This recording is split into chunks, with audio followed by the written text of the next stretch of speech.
Learning a second language has always been a very major problem, a painful experience. And English is no exception to this.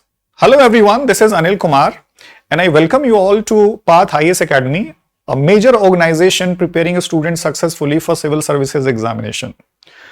Dear friends, आज हम लोग discuss करेंगे कि English का जो section है, ठीक है, इंग्लिश लैंग्वेज एंड पेडागोजी, तो हम लोग समझेंगे कि इसमें क्या क्वेश्चंस आते हैं मेजर, इंग्लिश लैंग्वेज में क्या आता है और पेडागोजी में क्या क्या आता है। उसका पहले तो सिलेबस हम लोग देखेंगे इस पूरे सेशन में।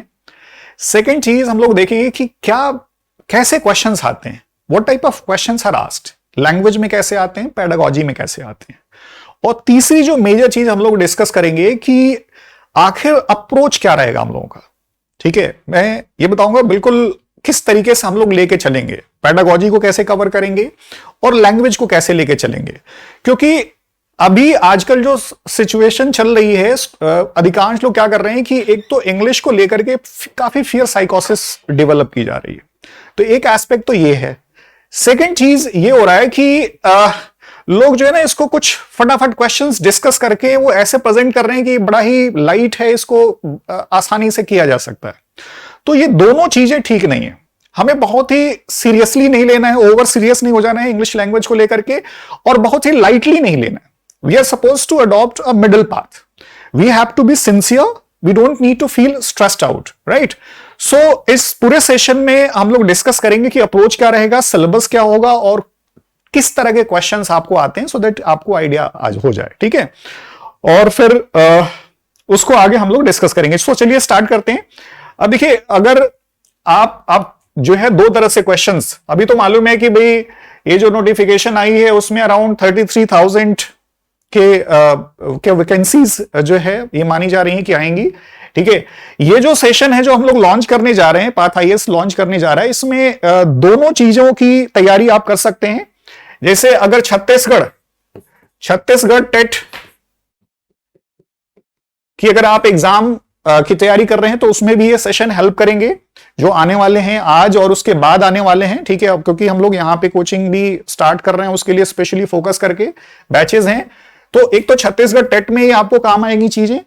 दूसरी चीज कि जो ये टीचर्स वैकेंसी है, जो टीचर्स वैकेंसी जो अभी आई है इसके बारे में, तो ये दोनों में काम आएगा। बस डिफरेंस ये है कि सिलेबस सेम है, बस नंबर ऑफ क्वेश्चंस जो है इसमें आपके 30 क्वेश्चंस आते हैं। ठीक है, 30 का मतलब इसमें 15 आपके लैंग्वेज के हो जाएंगे और 15 आपके पेडागोजी के हो जाएंगे। जबकि जो टीचर वैकेंसी है इसमें आपके टोटल 25 क्वेश्चंस आते हैं।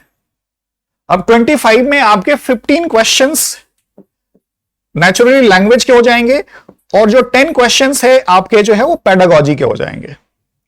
ठीक है, सो चलिए डिस्कस करते हैं कि आखिर क्या इनका सिलेबस है। ठीक है,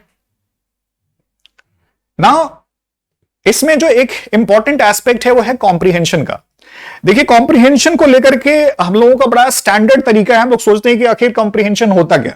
कॉम्प्रिहेंशन बचपन से हम लोग ऐसे ही करते आए हैं कि पैसेज मिलता था और पैसेज मिलता था, क्वेश्चंस पढ़ते थे और फटाफट जो भी वर्ड मिलता था या लाइंस मिलती थी सिमिलर साउंडिंग, उसको निकाल करके लिख दिया करते थे। That used to be our natural response. लेकिन ये चीजें आप लोगों को नहीं करनी है। ठीक है, क्योंकि कई ऐसे क्वेश्चंस होते हैं जो अब मैं जब टेकअप करूंगा और डिटेल तरीके से बताऊंगा कि एग्जामिनर इंटेंशनली ये क्वेश्चंस पूछे जाते हैं कि जिसमें वो सिमिलर साउंडिंग एक्सप्रेशंस ऑप्शन डाल दिए जाते हैं और अधिकांश कैंडिडेट्स जो उनकी पास की हैबिट है उसको ऑप्ट टिक करके और गलती कर जाते हैं। ठीक है, सो बहुत ही डिसेप्टिव ऑप्शंस दिए जाते हैं, तो वो गलती आपको नहीं करनी है। अब देखिए, इसमें ये क्या कर रहा है कि 2 unseen prose passages with questions on comprehension, grammar and verbal ability. यानी जो भी आपको पैसेज मिलेगा किसी भी गिवन टॉपिक पे, उसमें क्या होगा, उस पे देखिए, एक तो पैसेज पे क्या है कि आपकी जो ग्रामर की अंडरस्टैंडिंग है। ठीक है, अब ग्रामर में डायरेक्टली ग्रामर पूछता है कि भाई टेंस पे भी बेस्ड हो सकता है, वॉइस पे भी बेस्ड हो सकता है और भी किसी तरीके से मैनिपुलेट करके पार्ट्स ऑफ स्पीच पे बेस्ड क्वेश्चंस पूछा जा सकता है। ठीक है, वो आपसे पूछ सकता है कि भाई ये जो गिवन वर्ड्स हैं वो according two parts of speech क्या होंगे, एडजेक्टिव होंगे कि वर्ब होंगे कि एडवर्ब होंगे, ठीक है। सो आपके ग्रामर के किसी भी एस्पेक्ट को ये चेक कर सकता है इस गिवन पैसेज पे ही बेस्ड, ठीक है। तो एक तो कॉम्प्रिहेंशन आपकी एबिलिटी, यानी कॉम्प्रिहेंशन का मतलब क्या होता है, समझ। तो इनडायरेक्टली रूप से एक तो आपकी अंडरस्टैंडिंग उसमें कंटेंट है उसको चेक करता है, दूसरी नेचुरली ग्रामर को चेक करता है, ठीक है। तो करीब 7 क्वेश्चंस आपके कॉम्प्रिहेंशन पे बेस्ड होते हैं, ठीक है, जो भी आपके सेंटेंसेस होते हैं उसकी अंडरस्टैंडिंग पे। दूसरा जो ग्रामर जो है, जैसे मैंने बताया कि वो पार्ट्स ऑफ स्पीच का हो सकता है, टेंसेस का भी हो सकता है, वॉइस का भी हो सकता है, ठीक है, उस पे भी ग्रामर पे मैनिपुलेट करे क्वेश्चंस आ सकते हैं। तीसरा जो मेजर क्वेश्चन होते हैं वोकेबुलरी के, ठीक है। तो ये 3 मेजर एस्पेक्ट हैं जो आपसे पैसेज पे बेस्ड क्वेश्चंस पूछे जाते हैं। अब देखिए एक चीज हम लोग सोचते हैं ना कि अच्छा ग्रामर है तो ग्रामर में क्या करना है, ठीक है। कुछ लोग जैसे मैंने शुरू में बोला कि लाइटली ले जाते हैं, सोचते हैं कि अच्छा कुछ क्वेश्चंस प्रैक्टिस कर लेंगे तो हमें आ जाएगा, ठीक है, बट ऐसा होता नहीं है। क्योंकि ग्रामर का मतलब आप ये सोचिए कि ये आपका पूरा पार्ट्स ऑफ स्पीच, आपका पूरा पार्ट्स ऑफ स्पीच कवर कर रहा है। और क्या कर रहा है, इसमें टेंसेस पे बेस्ड क्वेश्चंस आते हैं, और किस पे बेस्ड, वॉइस पे आते हैं, तो नेचुरली नरेशन पे भी आ जाएंगे। इसका मतलब क्या है कि आपको काफी कॉम्प्रिहेंसिव तरीके से जो है तैयारी करनी पड़ेगी। अगर हाफ हार्टेडली किसी तरीके से सोचेंगे 1-2 साल 3 साल का क्वेश्चन पेपर आपने प्रैक्टिस कर लिया उसके आधार पर हो जाए, तो उतना आप वेल प्रिपेयर्ड नहीं होंगे, ठीक है। सो आपकी कॉम्प्रिहेंशन, ग्रामर एंड वोकेबुलरी। देखिए वोकेबुलरी एक चीज ध्यान रखिए कि कॉम्प्रिहेंशन जैसे मैंने बताया ना कि इनडायरेक्टली भी पूछता है। अब जैसे बहुत से वोकेबुलरी के वर्ड्स आपको नहीं समझ में आते हैं तो कॉम्प्रिहेंशन आप बेहतर नहीं कर पाएंगे। अगर सेंटेंस स्ट्रक्चर की समझ नहीं है तो फिर आप उसके मीनिंग को खींच नहीं पाएंगे। तो आपको कॉम्प्रिहेंशन, ग्रामर, वोकेबुलरी डायरेक्टली और इनडायरेक्टली दोनों पूछा जाता है, ठीक है। सो कॉम्प्रिहेंशन हम लोग करेंगे और 2 पैसेजेस आते हैं, ठीक है। अब वो आपके प्रोज के भी हो सकते हैं और जो है आपके कोई पोएम का भी जो है वो पैसेज दिया जा सकता है, उस पर भी पूछा जाता है, ठीक है। So that's what it is. और क्या चीजें पूछी जाती हैं डियर फ्रेंड्स। अब naturally pedagogy of language development. देखिए पैडागोजी क्या होता है, पैडागोजी आप समझिए, ठीक है। अब पैडागोजी का मतलब अगर हम सिंपल शब्द में कहें तो इट्स एन आर्ट ऑफ, ठीक है, learning and teaching, learning and teaching, ठीक है। ये लर्निंग यानी जब भी देखिए हम कोई भी भाषा सीखते हैं, जैसे मान लीजिए इंग्लिश हम सीख रहे हैं, ठीक है, तो ये जो भी पैडागोजी होती है ये टीचर के लिए भी इंपॉर्टेंट है कि हाउ ही और she will deliver in the class to the students, और जो उसके स्टूडेंट्स होंगे वो कैसे उसको अक्वायर करेंगे, उसको कैसे लर्न करेंगे, ठीक है। तो उसमें बड़ी कॉम्प्लेक्स चीजें इन्वॉल्व होती हैं, ठीक है, वो लर्नर और स्टूडेंट्स के बीच में होती हैं, और उनको एज अ टीचर आपको उन सभी फैक्टर्स को ध्यान में रख करके पढ़ाना होता है। अपने लर्नर की एबिलिटी को ध्यान में रख करके आपको चीजें डिजाइन करनी होती है और पढ़ाना होता है।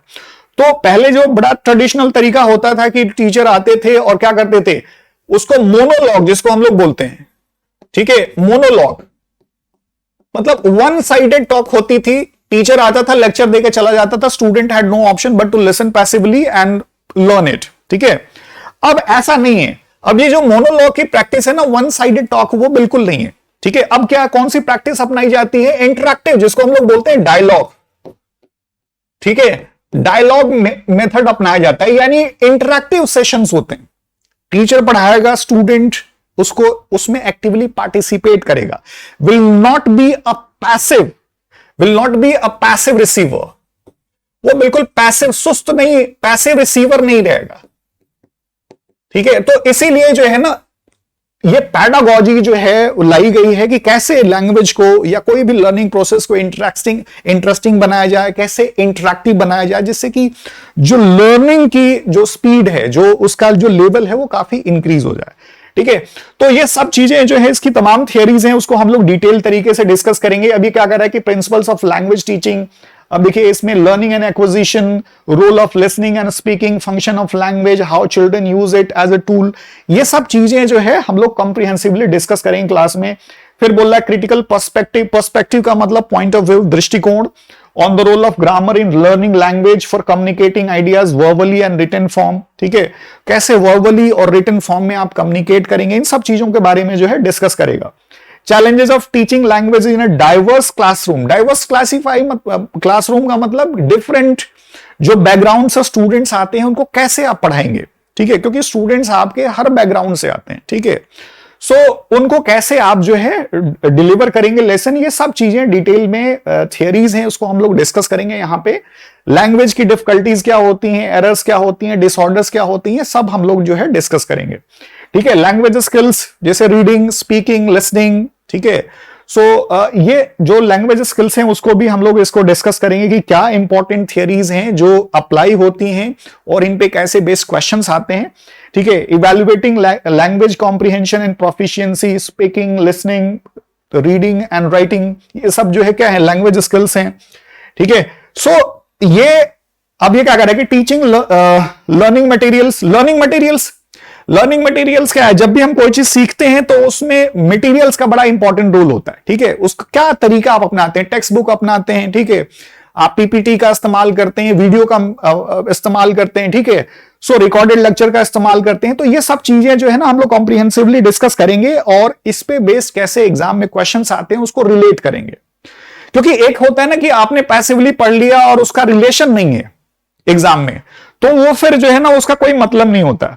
फिर रेमेडियल टीचिंग, देखिए रेमेडियल का मतलब क्या होता है, रेमेडियल का मतलब विच रेमेडी से बना है, रेमेडी का मतलब क्या होता है, एक दवा होती है, ठीक है। तो रेमेडियल टीचिंग का मतलब कि लर्नर्स की जो प्रॉब्लम है उसको समझ करके जब आप पढ़ाते हैं, ठीक है, तो that is known as remedial teaching, ठीक है। सो ये सब चीजें इसमें आएंगी और क्या है इसमें, ठीक है। सो इसमें दो मेजर चीज हम लोगों ने देखा कि आपके जो एग्जाम है इंग्लिश का, तो इंग्लिश में लैंग्वेज, आपकी लैंग्वेज के स्किल को टेस्ट कर रहा है, ठीक है, और ये कितने नंबर के क्वेश्चंस आएंगे, टीचर्स की वैकेंसीज में 15 मार्क्स के आएंगे, और दूसरा जो है नेचुरली जो है आपका पेडागोजी का, ठीक है। सो पेडागोजी का जो है लगभग ये 10 क्वेश्चंस आएंगे, ठीक है, यानी 25 मार्क्स टोटल जो है आपके टीचर्स वैकेंसी में आएगा। 30 मार्क्स का तो हम लोगों ने डिस्कस किया कि जो छत्तीसगढ़ टेट है उसमें आता है, ठीक है। नाउ कुछ डियर फ्रेंड्स इंपॉर्टेंट क्वेश्चंस ले लें जिससे कि आप समझ सकें कि आखिर एग्जाम में क्वेश्चंस कैसे आते हैं, और ये सब प्रीवियस ईयर के जो क्वेश्चंस हैं उनसे लिए गए हैं, ठीक है, तो उनको हम लोग डिस्कस करते हैं।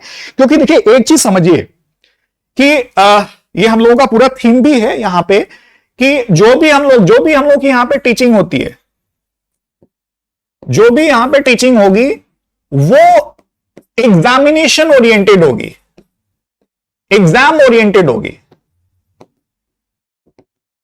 ऐसा नहीं कि आप जो पढ़ रहे हैं क्लासरूम में उसका एग्जाम में कोई रिलेशन नहीं है, ऐसा नहीं होगा। तो प्रीवियस ईयर क्वेश्चंस हैं, आप देख लीजिए जिससे कि आपको एक आइडिया लग जाए कि एग्जाम में कैसे क्वेश्चंस आते हैं, राइट। सो अब ये देखिए, ये कॉमन ये ग्रामर एंड वोकेबुलरी की प्रॉब्लम्स हैं, ठीक है, तो इनको आप देखिए क्या कर रहा है कि identify the tense of the underlined word. ये कह रहा है कि ये जो है आप आइडेंटिफाई करिए कि इसमें जो अंडरलाइंड वर्ड है, ठीक है, ये कौन से टेंस का है, ठीक है, tense you must have studied, right. So अब देखिए ये कह रहा है कि we have been importing it from abroad, abroad का मतलब विदेश से, ठीक है, फॉरेन। सो इंपोर्ट का मतलब क्या होता है, आयात करना। कोई भी चीज जो है हम जब किसी दूसरे देश से अपने देश में ले आते हैं तो क्या करते हैं, इंपोर्ट करते हैं।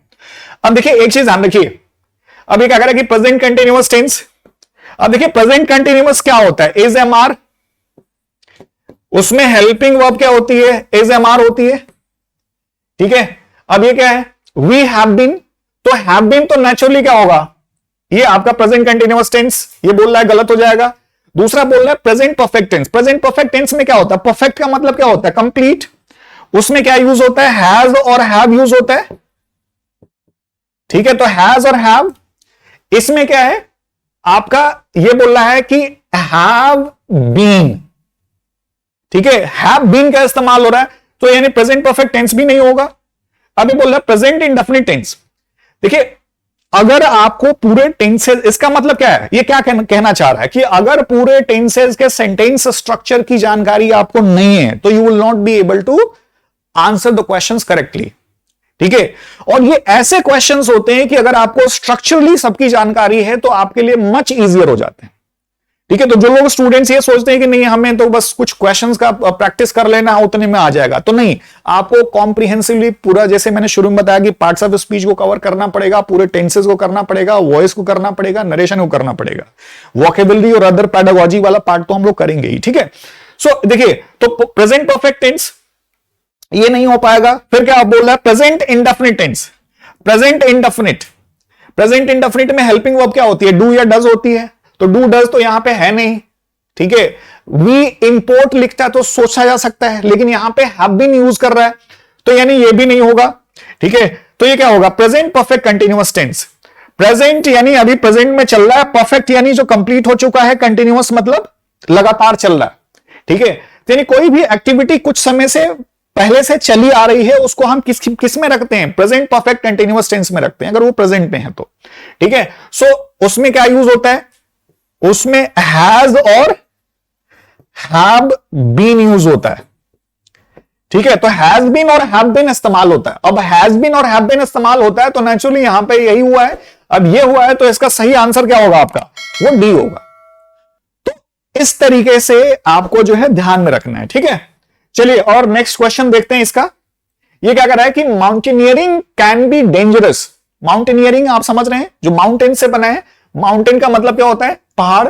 माउंटेनियरिंग मतलब जो पहाड़ों पे चढ़ाई करते हैं, चढ़ते हैं, उनको माउंटेनियरिंग बोलते हैं। कैन बी डेंजरस, खतरनाक हो सकता है, अनलेस, जब तक रीजनेबल प्रिकॉशंस। प्रिकॉशंस का मतलब क्या होता है, आप कोई भी प्रिकॉशंस लेते हैं तो आप ध्यान में रखते हैं कुछ चीजों का। ठीक है, you take some preventive measures, तो रीजनेबल प्रिकॉशंस आर टेकन। ठीक है, तो अब देखिए क्या कर रहा है कि identify the parts of speech of the word underlined. अब कौन सा पार्ट अंडरलाइन है, ये अनलेस वाला है। अब देखिए अनलेस, अब जैसे शुरू में मैंने बोला कि अगर आपको पूरे पार्ट्स ऑफ स्पीच की क्लैरिटी नहीं है कि कौन सा आपका एडवर्ब है, कौन सा वर्ब है, ठीक है आपका, ठीक है कंजंक्शन है, तो आप जो है सही तरीके से आंसर नहीं कर पाएंगे। अभी देखिए यहां पे पार्ट्स ऑफ स्पीच क्या पूछा है। ठीक है, अब ये बोल रहा है नाउन। देखिए नाउन क्या होता है, नाउन जो है नेमिंग वर्ड होता है। नाउन बेसिकली क्या होता है, एक नेमिंग वर्ड होता है। ठीक है, चाहे वो पीपल हो। ठीक है, आप लोगों ने you must have learned it that noun is a name of a person, place and things. अब थिंग्स में चाहे वो दिखाई देता है या नहीं दिखाई देता है। ठीक है, तो नेमिंग वर्ड। अब नाम तो है नहीं भाई, तो ये नाउन होगा नहीं। दूसरा एडजेक्टिव बोल रहा है। एडजेक्टिव देखिए क्या होता है, डिस्क्राइबिंग वर्ड होता है। इसको मैं ब्रीफली बता दे रहा हूं, हालांकि क्लास में हम लोग जो है ना डिटेल तरीके से डिस्कस करेंगे। तो डिस्क्राइबिंग वर्ड होता है। अब देखिए डिस्क्राइबिंग वर्ड क्या होता है, जो डिस्क्राइब करे। जैसे हमने बोला कि lion is a dangerous animal, तो डेंजरस जो वर्ड है वो क्या है, डिस्क्राइब कर रहा है ना, बता रहा है कि कैसा जानवर है। अगर हमने बोला कि lion is a dangerous animal, ठीक है, तो डेंजरस क्या हो गया, वो डिस्क्राइब कर रहा है। हमने कहा कि Delhi is a big city, तो बिग क्या कर रहा है, उसको डिस्क्राइब कर रहा है, तो एडजेक्टिव हो गया। ठीक है, तो ये आपका क्या कह रहा है कि mountaineering can be dangerous unless reasonable precautions. अब यहां पे देखिए क्या कर रहा है कि ये डिस्क्राइब करने का काम नहीं कर रहा, तो एडजेक्टिव भी नहीं होगा। ठीक है, अब देखिए कंजंक्शन क्या करता है, कंजंक्शन जो है ना एक कनेक्टिंग वर्ड होता है। सिंपल शब्द में कहें तो कनेक्टिंग क्या होता है, कनेक्टिंग वर्ड होता है। ठीक है, अब ये कनेक्टिंग वर्ड क्या होता है, ठीक है, यानी जो कनेक्ट करे, लिंक करे, तो यानी वर्ड्स या सेंटेंसेस को कनेक्ट करे, वो आपका क्या होता है, कंजंक्शन का काम करे। कंजंक्शन मतलब बेसिकली जो कनेक्ट करने का काम करे। ठीक है, सो कंजंक्शन तो आपका जो है, अब देखिए अब ये बोल रहा है ना अनलेस, तो ये क्या कर रहा है कि mountaineering can be dangerous, reasonable precautions are taken. अब ये दो सेंटेंसेस है, दो सेंटेंसेस को क्या कर रहा है, ये कनेक्ट कर रहा है, और जब कनेक्ट कर रहा है तो ये क्या होगा, आपका कंजंक्शन होगा। अब देखिए एडवर्ब, एडवर्ब जैसे जो क्या करे, एड प्लस वर्ब, यानी जो वर्ब में क्या करे, ऐड करे। क्या ऐड करे, तो नेचुरली मीनिंग ऐड करे, तो यानी जो वर्ब में मीनिंग ऐड करे, ठीक है, तो उसको हम लोग क्या बोलते हैं, एडवर्ब बोलते हैं। तो यहां पे जो है ना आपका एडवर्ब नहीं होगा, क्यों? क्योंकि ये दो सेंटेंसेस को क्या कर रही है, अनलेस कनेक्ट कर रहा है। ठीक है, बाकी हम लोग क्लास में बहुत डिटेल तरीके से डिस्कस करेंगे, ये यहां पे मैं ब्रीफली डिस्कस कर रहा हूं।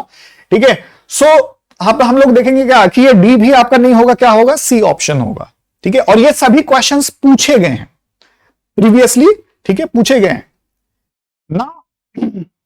अब नेक्स्ट सेंटेंस को देखिए, ये क्या कर रहा है कि in the risky sport of mountaineering the element of competition between either individuals और टीम इज टोटली एब्सेंट। अभी बोल रहा है कि in the risky sport of mountaineering the element of competition, individuals जो यानी जो व्यक्ति होते हैं और टीम्स होती है, उनमें बिल्कुल टोटली मतलब कंप्लीटली एब्सेंट मतलब नहीं है।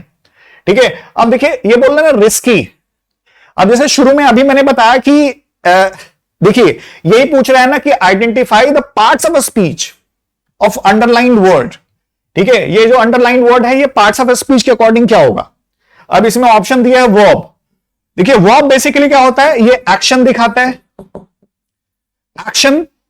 ठीक है, एक्शन जैसे दौड़ना, हंसना, रोना, बैठना, सोना, तो एक्शन दिखाता है। तो एक्शन दिखाता है तो क्या होते हैं, ये वर्ब होती है। ठीक है, अब एडजेक्टिव क्या होता है, जैसे अभी कुछ समय पहले मैंने बताया कि एडजेक्टिव क्या होता है, it's basically a describing word. क्या होता है, एक डिस्क्राइबिंग वर्ड होता है, राइट। डिस्क्राइब करता है, बताता है कि कौन व्यक्ति कैसा है या कौन सी चीज कैसी है। नाउन जैसे मैंने बताया कि नेमिंग वर्ड होता है। एडवर्ब जो है, जो वर्ब में मीनिंग ऐड करे, that is known as adverb.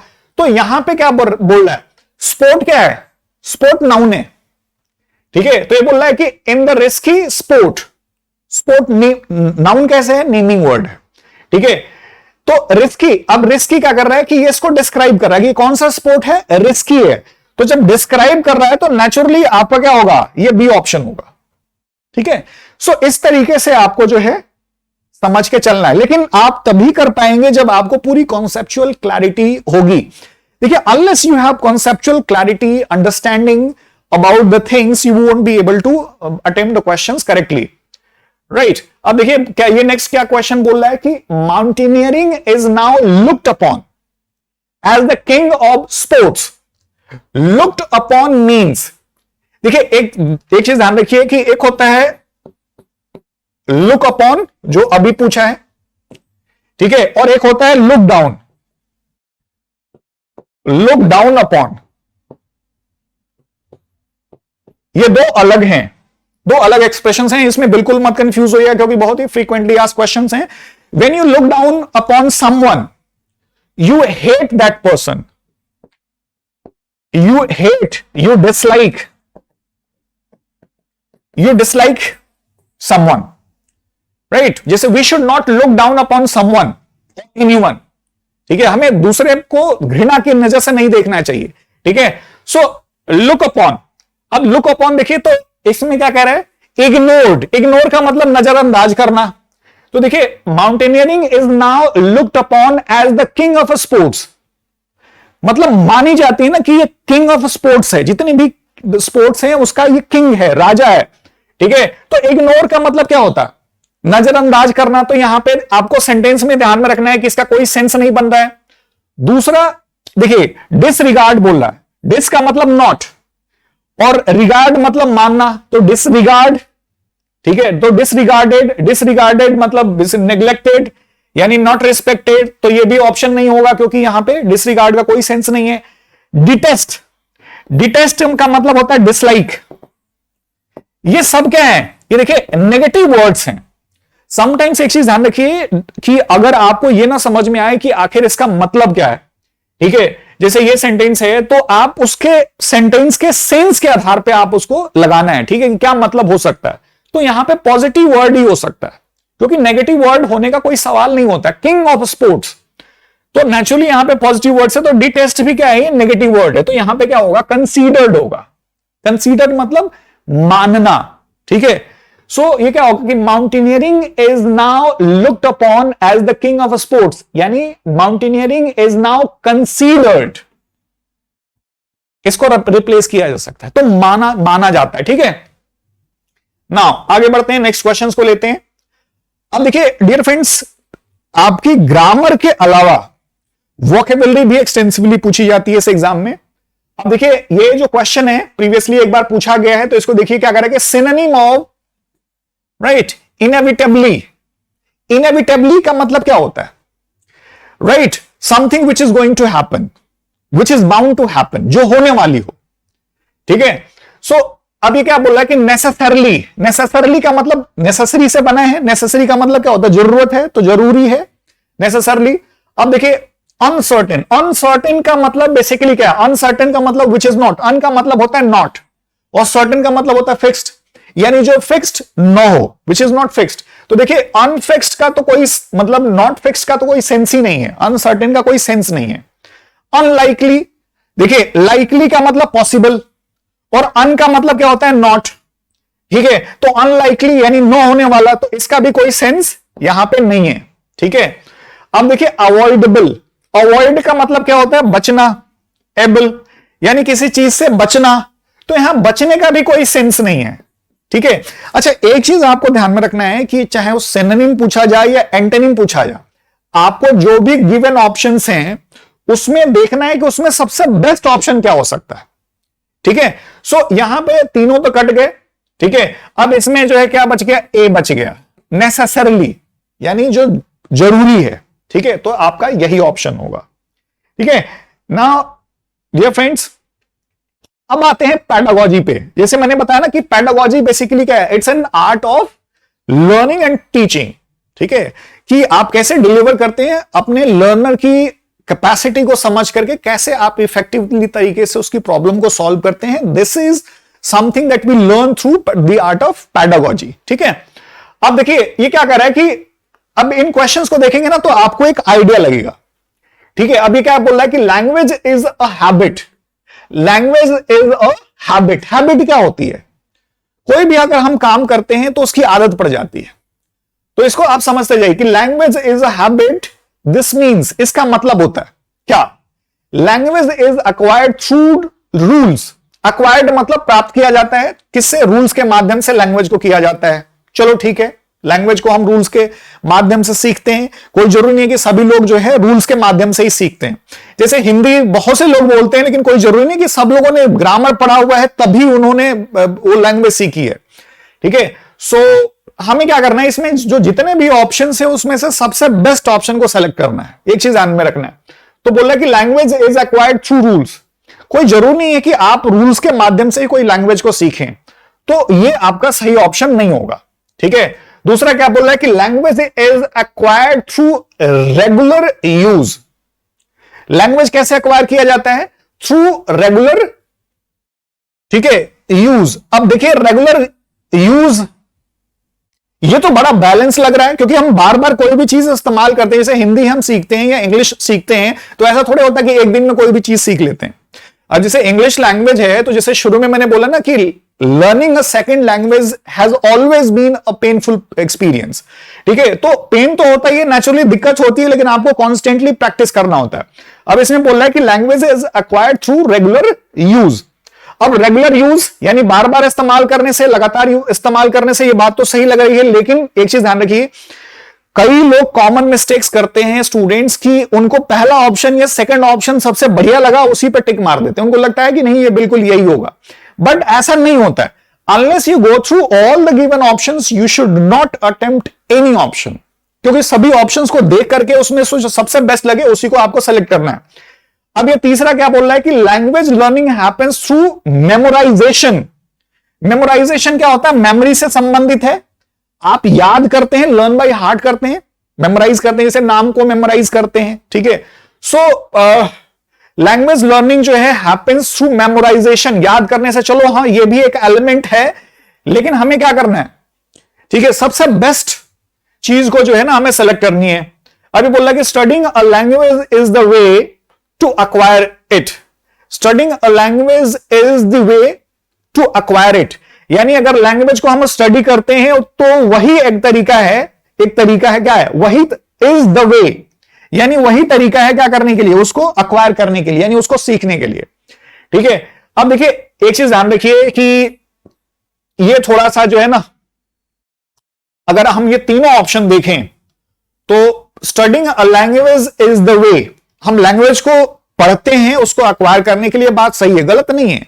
लेकिन अगर हम ये तीनों ऑप्शन देखें कि भाई लैंग्वेज जो है लर्निंग होती है मेमोराइजेशन से, याद करने से, हाँ ये भी बात सही है, लेकिन हमें क्या करना है कि language is a habit which means आपको क्वेश्चन को समझना है। वो बोल रहा है कि लैंग्वेज क्या है, एक हैबिट है। इसका मतलब होता है कि language is acquired through regular use. Habit क्या होती है? Regular use. अगर आप कोई भी काम करते हैं, जैसे सुबह आपको 6 बजे उठने की आदत है, तो बार बार आप एक हफ्ते उठ जाइए, आपकी वो हैबिट बन जाएगी। उसी तरीके से लैंग्वेज भी होती है, तो उसको बार बार जब आप यूज करेंगे तो आपकी क्या हो जाती है, वो हैबिट बन जाती है, फिर आप नेचुरली आप बोलना शुरू कर देते हैं। ठीक है, सो ये क्या है, सबसे बेस्ट आपको ऑप्शन क्या है सेलेक्ट करना है आपका, ये बी होगा, राइट। इसी तरीके से डियर फ्रेंड्स और भी हम लोग डिस्कस करेंगे क्लास में डिटेल तरीके से। और जैसे मैंने बताया कि पार्ट्स आईएएस जो एकेडमी है वो डिटेल्ड तरीके से एग्जामिनेशन ओरिएंटेड क्वेश्चंस को डिस्कस करने में बिलीव करती है। हम ऐसा नहीं करते कि थियोरेटिकली बस डिस्कस किए जा रहे हैं, उसका एप्लीकेशन है ही नहीं एग्जाम में। ठीक है, और जब स्टूडेंट्स एग्जाम में जाता है तो उसको लगता है कि जो पढ़ाया गया क्लास में और जो एग्जाम में पूछा जाता है उसमें ह्यूज डिफरेंस है। So that kind of situation is not allowed over here because we have a faculty of expert teachers and they accordingly guide the students, right, efficiently. Now आगे बढ़ते हैं। Now ये क्या बोल रहा है कि remedial teaching is meant to। remedial जैसे मैंने शुरू में बताया ना कि remedial क्या होता है, remedy word से मिलके बना है। तो remedy क्या करती है भाई, कोई भी औषधि क्या करती है, किसी रोग का इलाज करती है। तो रेमेडियल टीचिंग जो है क्या करती है, नेचुरली ऐसी टीचिंग होगी, क्या करेगी। अब देखिए टीच ग्रामर, देखिए रेमेडियल टीचिंग जो है ना ग्रामर पढ़ाती है। कोई जरूरी नहीं है कि ग्रामर ही पढ़ाएगा, कोई और भी चीज पढ़ा सकती है। ठीक है, तो उतना सेटिस्फाइंग ऑप्शन नहीं है। ठीक है, ग्रामर हो सकता है कि पढ़ाएगा, लेकिन सिर्फ ग्रामर पढ़ाती है, इट इज नॉट नेसेसरी, और भी कोई चीज पढ़ा सकती है। Find what has been learned, ये ढूंढना कि भाई क्या चीज लर्न किया गया है स्टूडेंट के द्वारा। तो नहीं, ये चीज तो इवैल्यूएशन हो गया ना, तो ये तो फिर नहीं होगा। ठीक है, address gaps in learning. Gaps का मतलब क्या होता है, कमियां। कि एड्रेस का मतलब क्या होता है, सॉल्व। ठीक है, तो एड्रेस, ठीक है, देखिए एक वर्ड जो है ना किस कॉन्टेक्स्ट में यूज किया गया उसके हिसाब से मीनिंग निकलती है, वो लैंग्वेज की पर्टिकुलर। यहां पे एड्रेस का मतलब कोई घर का किसी का पता नहीं है। तो एड्रेस गैप्स इन लर्निंग, यानी जो भी लर्निंग होती है उसमें जो कमियां हैं उसका समाधान करना। एड्रेस का मतलब यहां पे क्या हुआ, सॉल्व करना। ठीक है, अब देखिए इंट्रोड्यूस एनी न्यू टॉपिक, किसी न्यू टॉपिक को इंट्रोड्यूस करना। अब देखिए इसका कोई मतलब नहीं है, ये तो बिल्कुल अनरिलेटेड आपका ऑप्शन है। तो जो सबसे बेहतर ऑप्शन क्या है आपका, रेमेडियल टीचिंग का मतलब क्या है कि जो भी लर्निंग में गैप्स हैं, यानी मान लीजिए आपने कोई चीज पढ़ाई की, उसमें आपको कोई कॉन्सेप्ट कोई बात समझ में नहीं आई, तो उसमें बेसिकली क्या है, उस चीज को गैप को फिल करने का, उसको रेक्टिफाई करने का, ठीक है, काम होता है रेमेडियल टीचिंग का। तो जो सबसे बेस्ट आपका ऑप्शन है वो क्या होगा, ये सी होगा, राइट। नेक्स्ट क्वेश्चन को देखते हैं। नाउ अब इस क्वेश्चन को देखिए, ये बोल रहा है कि the sequence for teaching language skills should be. ठीक है, जो सीक्वेंस है किस चीज का, जो टीचिंग लैंग्वेज स्किल्स क्या होना चाहिए, शुड बी। अब देखिए एक चीज आप बताइए, पहले बोल रहा है कि writing, speaking, reading, writing, listening, reading. अब एक चीज बताइए कि जब आप कोई लैंग्वेज सीखते हैं तो कैसे सीखते हैं। पहले कोई बच्चा पैदा होता है तो क्या करता है, पहले ऐसा तो नहीं कि पहले बाहर, ठीक है, जैसे ही पैदा हुआ कुछ समय के बाद जो है वो उसने लिखना जो है शुरू कर दिया या बोलना शुरू कर दिया, ऐसा नहीं होता है। सबसे पहले क्या है, अब राइटिंग तो पहली बात है, ऑप्शन है सीक्वेंस दे रहा है वो गलत हो गया। दूसरी बात जो है अगेन ये बी वाला भी ऑप्शन गलत हो जाएगा। रीडिंग, ऐसा तो नहीं कि भाई छोटा बच्चा जो है पैदा हुआ और कुछ समय के बाद जो है वो पढ़ना शुरू कर दे, ऐसा तो होगा नहीं। तो इसमें जो सबसे बड़ी बात है ना, क्या करता है कि कोई भी आदमी लैंग्वेज सीखता है तो सुनता है पहले। द फर्स्ट जो फंडामेंटल कॉन्सेप्ट है लैंग्वेज लर्निंग का वो क्या होता है, लिसन, राइट। भाई लैंग्वेज क्या है, what is a language. Language जो है ना अ सेट ऑफ साउंड्स है, अ सेट ऑफ साउंड्स है, अ सेट ऑफ साउंड्स है। लैंग्वेज तो वही होता है ना कि भाई अब हमने बोला, हमने बोला कि वाटर, तो वाटर बोला तो बेसिकली क्या है, एक पर्टिकुलर तरह का साउंड हम निकालते हैं। कोई भी दुनिया की कोई भी लैंग्वेज होती है तो उसमें क्या होती है, हम एक पर्टिकुलर तरह की साउंड निकालते हैं, तो उसका एक सर्टेन फिक्स मतलब होता है। ठीक है, तो हम क्या करेंगे, पहले लर्न करते हैं, लिसन करते हैं। ठीक है, उसके बाद फिर क्या होता है, धीरे धीरे हम प्रैक्टिस करके उसको बोलने की कोशिश करते हैं, रिप्रोड्यूस करने की कोशिश करते हैं। ठीक है, और उसके बाद फिर क्या करेंगे, तब उसको फिर हम लोग पढ़ना शुरू करते हैं। ठीक है, फिर हम जो है लिखना शुरू करते हैं। राइट, सो ये आपका जो है सबसे बेहतर ऑप्शन यही है पूरी सीक्वेंसिंग में, तो ऑप्शन क्या होगा, ये सी होगा। राइट, आगे बढ़ते हैं। अभी क्या कह रहा है कि मल्टीमीडिया मटेरियल्स आर यूज्ड। देखिए मल्टीमीडिया का मतलब क्या होता है, मल्टी का मतलब आप समझ लीजिए, मल्टी का मतलब होता है मेनी। Right, many. तो जो मल्टीमीडिया है, जो कई तरीके से जो मटेरियल्स हैं उनका इस्तेमाल किया जाता है। अब कैसे इस्तेमाल किया जाता है, तो to replace the teacher, teacher को रिप्लेस करने के लिए। देखिए टीचर को कैसे रिप्लेस कर सकते हैं, ठीक है, आप कुछ सर्टेन उसके काम को आप रिप्लेस कर सकते हैं, लेकिन आप मल्टीमीडिया का इस्तेमाल टीचर को रिप्लेस करने के लिए नहीं, उसको सपोर्ट करने के लिए होता है। अब ऐसा थोड़ी है कि भाई कंप्यूटर आ गया तो टीचर रिप्लेस हो गए, ऐसा कुछ नहीं होता। ठीक है, उसको सपोर्ट, उसको और एफिशिएंट बनाने के लिए, उसको और इफेक्टिव बनाने के लिए होता है। तो रिप्लेस तो क्या हो गया, एक्सट्रीम ऑप्शन हो गया। देखिए एक चीज ध्यान रखिए कि जब मैं आरसी कराऊंगा तो डिटेल तरीके से मैं बताऊंगा कि जो उसमें टाइप्स ऑफ ऑप्शंस होते हैं। ठीक है, आरसी में जो है ना, जैसे शुरू में हमने क्या बताया कि टाइप्स ऑफ ऑप्शंस होते हैं। राइट, अब वो टाइप्स ऑफ ऑप्शंस में हम लोग देखेंगे कुछ डिसेप्टिव ऑप्शंस होते हैं, जो खास करके कंफ्यूज करने के लिए, फंसाने के लिए, ट्रैप करने के लिए एग्जामिनर जानबूझ करके देता है। ठीक है, तो हम लोग टाइप्स ऑफ ऑप्शन भी देखेंगे कि वो गलतियां आप ना करें, उसमें फंस ना जाएं, वो तरीके अब जो है यहां पे डिस्कस होगा। ठीक है, सो रिप्लेस करने का तो ये एक्सट्रीम ऑप्शन हो गया।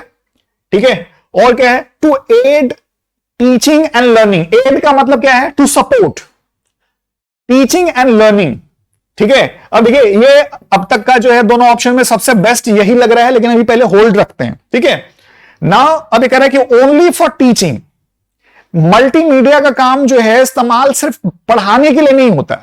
अब ये बोलते हैं ना, देखिए ये टाइप्स ऑफ ऑप्शन है। पहला क्या है, ये एक्सट्रीम ऑप्शन है, इसको हम लोग बोलते हैं it's an example of extreme option. और क्या है, ओनली फॉर टीचिंग। ये बेसिकली क्या है, ये आपका हाफ जो है ट्रुथ है। ठीक है, केवल टीचिंग के लिए होता है, ये भी आपका सही ऑप्शन नहीं है। ठीक है, ओनली फॉर लर्निंग, केवल, अब देखिए हाफ ट्रुथ है। ठीक है भाई, लर्निंग के लिए तो किया जाता है, लेकिन केवल लर्निंग के लिए किया जाता है, इट इज नॉट सुटेबल। तो जो सबसे बेस्ट आपका क्या हो गया ऑप्शन, ये बी हो गया। राइट, चलिए आगे देखते हैं, एक और क्वेश्चन को लेते हैं। नाउ अब इस सेंटेंस को देखिए, ये क्या कर रहा है क्वेश्चन को, a language teacher should dash the learner communicates in the target language. Target language का मतलब जिस लैंग्वेज में वो सीखना चाह रहा है उसमें कम्युनिकेट करने की बात कर रहा है।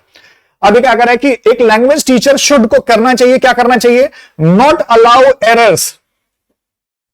कोई भी एरर्स अलाउ नहीं करना चाहिए। अब देखिए एक चीज ध्यान रखिए कि पेडागोजी बेसिकली क्या है, it's a set of belief system. ठीक है, सर्टेन वैल्यू सिस्टम जो आपको ध्यान में रखने हैं, उसको फॉलो करने। ये पूरी जो पेडागोजी इसीलिए पढ़ाई जाती है। पहले क्या होता था, टीचर्स अपना गए तो डरा के पढ़ाते थे।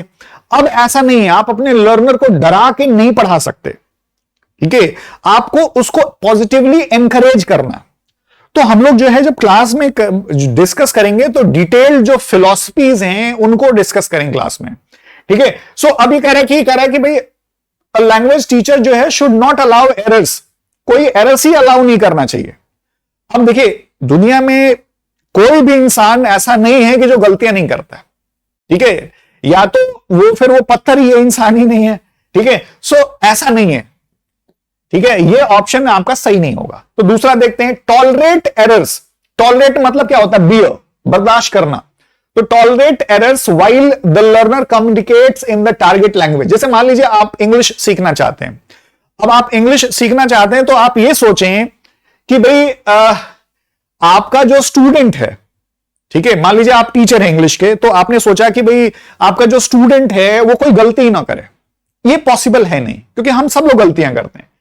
तो आपको क्या करना पड़ेगा, उसकी गलतियों को टॉलरेट यानी बियर करना पड़ेगा कि भाई चलो गलती करो, गलती कर करके ट्रायल एंड एरर से ही इंसान सीखता है, ठीक है। तो ये सबसे बढ़िया लग रहा है, लेकिन अभी हमें क्या करना है कि सभी को ऑप्शन को चेक करना है, तो इसको होल्ड रखेंगे।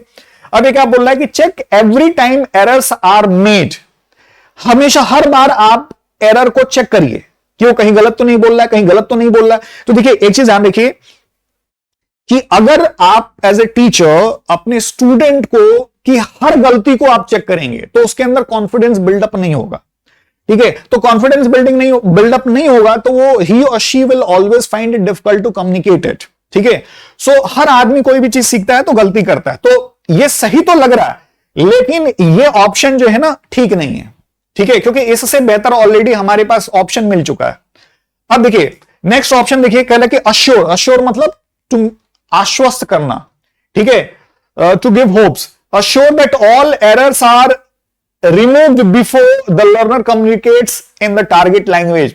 ये अश्योर करना, आश्वस्त करना कि सभी एरर्स जो है हट जाएं, तब जाकर के जो लर्नर है वो कम्युनिकेट करे उस टारगेट लैंग्वेज में। देखिए ये भी ऑप्शन जो है वो सही नहीं है, ठीक है। अब जो सबसे बेस्ट ऑप्शन क्या है, tolerate errors while the learner communicates in the target language.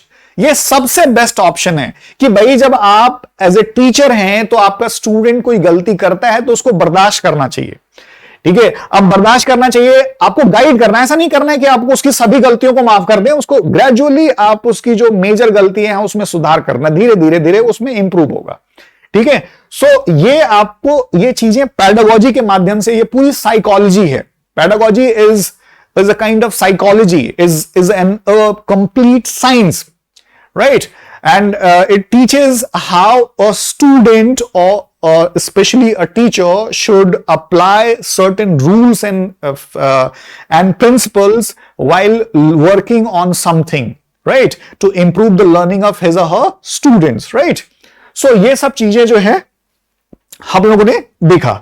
Now, dear friends, जैसा कि हम लोगों ने अभी तक सेशन में क्या डिस्कस किया कि आपका सिलेबस क्या है, ठीक है, और किस तरह से क्वेश्चंस आते हैं, चाहे लैंग्वेज हो, ठीक है, और लैंग्वेज में किस तरह से आएंगे, और बाकी जो है पेडागोजी के, ठीक है। तो सिलेबस देखा हम लोगों ने, मेजर टाइप्स ऑफ क्वेश्चंस उसके देख लिए जो प्रीवियसली डिस्कस किया गया है। अब देखिए हम लोगों की पेडागोजी क्या होगी, ठीक है, हम लोगों का अप्रोच यहां पे पाथ आईएएस एकेडमी में क्या होगा। तो देखिए जैसे मैंने बताया कि मैं एज्यूम करके चलूंगा कि आपको बिल्कुल भी इंग्लिश नहीं आती है, so I will start from the scratch, बिल्कुल शुरू से यहां पे पढ़ाया जाएगा, बिल्कुल हैंड होल्डिंग किया जाएगा। जैसे बहुत से स्टूडेंट्स हैं जो उनके अंदर में बहुत से लोगों ने क्या कर दिया, फियर साइकोसिस डेवलप कर दिया कि आप लैंग्वेज है, सेकंड लैंग्वेज है, इंग्लिश है, बहुत मुश्किल है, ठीक है। तो आप जितना डरेंगे किसी चीज को लेकर के उतना आप उससे बचने की कोशिश करेंगे। तो पहली बात तो यह है कि यहां पे कोई स्टूडेंट क्लास में अगर गलती भी करता है तो कोई उसको हम अलाउ नहीं करते हैं कि उस पर कोई हंसे, उसका मजाक ना उड़ाया जाए। So first thing. Second thing कि हम लोग उसको पूरा एक सपोर्टिंग माहौल यहां पे डेवलप करते हैं, ठीक है, सबको एनकरेज करते हैं पॉजिटिवली, ठीक है। तो पहले हम एज्यूम करके चलेंगे क्लास में कि आपको बिल्कुल नहीं आता है, वहां से स्टार्ट करेंगे, आई will start from the scratch, उसके लिए निश्चिंत हो जाइए। दूसरी बात, फिर उसके बाद हम लोग उस पे जो इंपॉर्टेंट उसके कॉम्पिटेटिव यूजेस हैं, फिर वो लोग ग्रेजुअली जो है हम लोग एडवांस पे आ जाएंगे।